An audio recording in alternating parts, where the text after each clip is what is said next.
ఎవడు అమ్మ కడుపులోంచి వచ్చినప్పుడు కోట్లు తెచ్చావా, ఈ శరీరం విడిచిపెట్టి వెళ్ళిపోయేటప్పుడు కోట్లు పట్టుకెడతావా?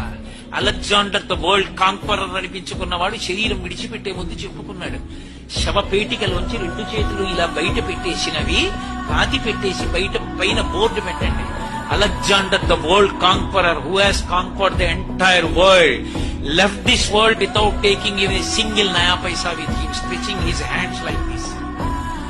ఇలా ఖాళీ చేతులతో వచ్చాడు, ఖాళీ చేతులతో వెళ్ళిపోయాడు. నువ్వు పట్టుకెళ్లేది ఏదైనా ఉంటే నీళ్లతో తడిపిన, బట్టతో తుడిచిన, ఎప్పుడూ చెరిగిపోని గీతలు గీసిన శిల్పి ఉన్నాడే పరమేశ్వరుడు. ఆయన్ని జ్ఞాపకం పెట్టుకుని ఆయన చెప్పినట్టు బతికి ధర్మాన్ని పట్టుకున్నవాడున్నాడే, వాడు శాశ్వత కీర్తి గణిస్తాడు. వాడు ఆ వంశంలో పుట్టిన కారణం చేత ఆ వంశం అంతా ధరిస్తుంది. ఒక రఘుమహారాజు గారు పుట్టాడు, ఇక్ష్వాకు వంశం రఘువంశమైంది. ఒక్క రామచంద్రమూర్తి పుట్టారు, యుగాలు మారిపోయినా రామచంద్రమూర్తి నామని చెప్పుకుంటూనే ఉన్నాం. ఒక ధర్మరాజు గారు మహానుభావుడు, ఆయన పేరు చెప్తే చాలు పరవశించిపోతాం.